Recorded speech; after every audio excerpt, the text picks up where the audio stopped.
Hidden away in the heart of Karnataka, just 133 kilometers from Bangalore and 35 kilometers from Mysore, in the quiet town of Somanathapura lies a gem of Hoysala architecture, one of the last of the great temples built by the Hoysalas. The breathtaking Chennakeshava temple, a temple where stories are carved in soapstone.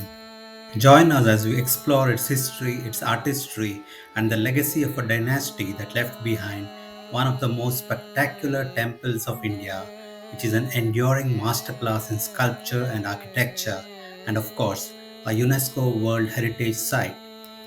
The temple was commissioned in 1268 CE by Somanatha Dandanayaka, a general under King Narsimha III. Unlike most temples which were built by kings, this one was built by a commander, a testament to how deep the temple building tradition ran in Hoysala culture. And this temple was built in 13th century, 1268 AD. The Somnathpura temple opens a fascinating window to the Hoysala period and throws light on the artistic genius of the men who crafted this masterpiece. An inscription found near the entrance of the Chennakeshava temple of Somnathpura gives the information that Soma or Somanatha, a high-ranking officer under the Hoysala king Narsimha III, established the village as an agrahara, that is a Brahmin settlement, and named it Somnathapura. He built the Keshava temple in the year 1268. So this is the speciality is it is a Trikutachala temple. In this temple, three sanctum and three sanctorium, and you can see the gopuras. There are three shikaras. We call shikaras. All Vaisara style of the temple, and this temple built it on a raised platform and with 16 this thing all the star-shaped temple, 16 corners you can see, and one for a center, Keshava, another one is a Janardana, another one is a Venugopala. One of the most marvelous exhibitions of human labor to be found even in the ancient East. This is how the 19th century archaeologist and historian James Ferguson described the Chennakeshava temple of Somanathapura. The Chennakeshava temple of Somanathapura is one of the three temples that have been inscribed as a UNESCO World Heritage Site under the group Sacred Ensembles of the Hoysalas. The other two are Chennakeshava temple of Belur and the Hoysaleshwara temple of Halebeedu. Who were the unknown artists who breathed life into stone? You may wonder. However, it is truly fascinating to know that the sculptors have left their signatures etched in stone below many of the large images that adorn the outer walls of this temple. Names like Malitamma, Masanitamma, Chaudeya, and others can be seen clearly. As you walk towards the temple, you have no idea of what awaits you beyond the high walls that enclose the temple. The sight that unfolds as you step through the narrow threshold of the temple is nothing short of breathtaking, an awe inspiring revelation that leaves you spellbound. The temple rises with quiet majesty at the heart of a vast courtyard measuring approximately 215 by 177 feet. Encircling it is an open veranda with 61 cells and supported by elegant lathe-turned pillars, an exquisite hallmark of quintessential Hoysala temple architecture.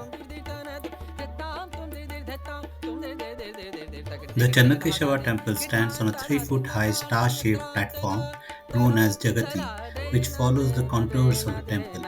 Elephants facing outwards can be seen at the angles of the star-shaped Jagati on which the temple stands.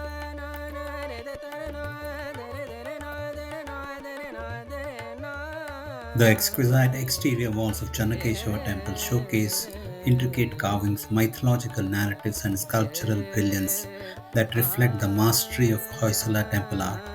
The walls are a magnificent display of narrative and decorative art.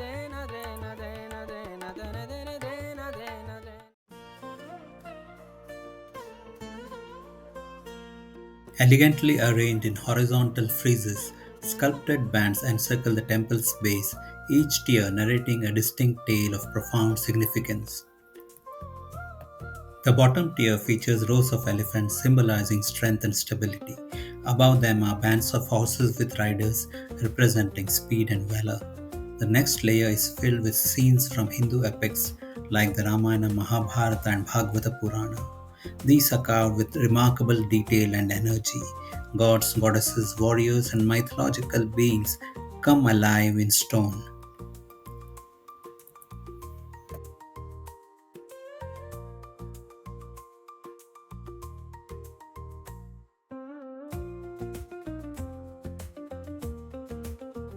194 large images of gods and goddesses of the Hindu pantheon adorn the outer walls of the temple.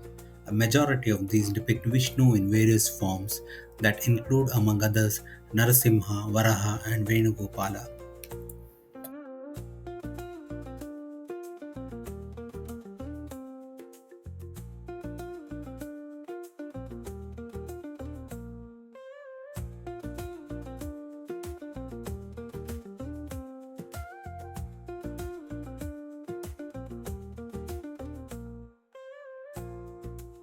The Chennakeshava temple is Trikuta in form, which means it has three garbhagrihas or sanctums that are arranged around a shared ornate mandapa or central hall. Ornate shikharas rise above each sanctum. These shikharas are now damaged and the central one is totally missing. As we step inside the temple, we enter the central hall of Mandapa, and what unfolds before us is a symphony orchestrated by stone.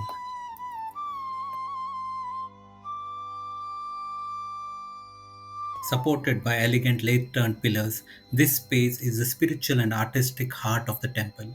The pillars are carved with geometric precision and have a mirror finish and seem to defy the limitations of stone. But as you look upwards, what you behold takes your breath away. You see a canopy of celestial craftsmanship, intricately carved lotus medallions, pendant like structures, and mythological motifs, each one radiating from the center like the spokes of a divine wheel.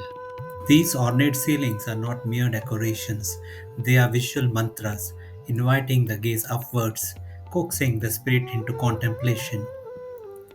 Soft light filters in, catching the chiseled edges, casting delicate shadows that shift with the hours, breathing life into stone. No two ceiling panels are alike, each tells a silent story in stone. Some depict dancing deities, others sacred symbols or floral mandalas, all etched with such detail it's as if the artisans poured their soul into every curve and contour. The sanctums, the sacred heart of the temple, are relatively small and simple and are designed to focus the devotee's attention entirely on the deity.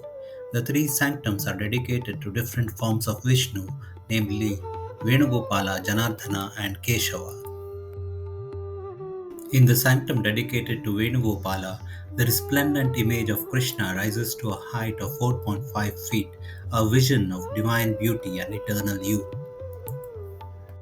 Sadly, the original image of Keshava has been lost to the world, and what graces the sanctum now is a replica created under the patronage of the Wadiyars of Mysore. It is believed that the original was lost after the attack on the temple by Malik Kafur during the early part of the 14th century. This great temple of Vishnu flourished and echoed with the chants of devotion only for a short period in history.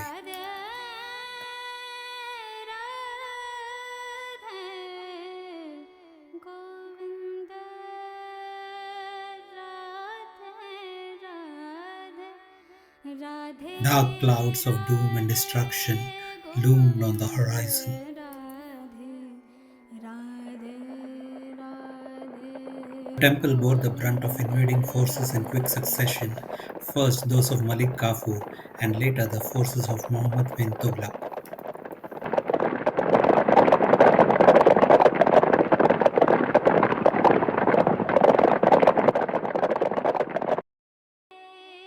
The radiant jewel of Hoysala architecture was reduced to ruins by these onslaughts. Sacred idols were desecrated, and the temple's intricate friezes wore scars of violence. What had once echoed with holy chants now stood in stony silence.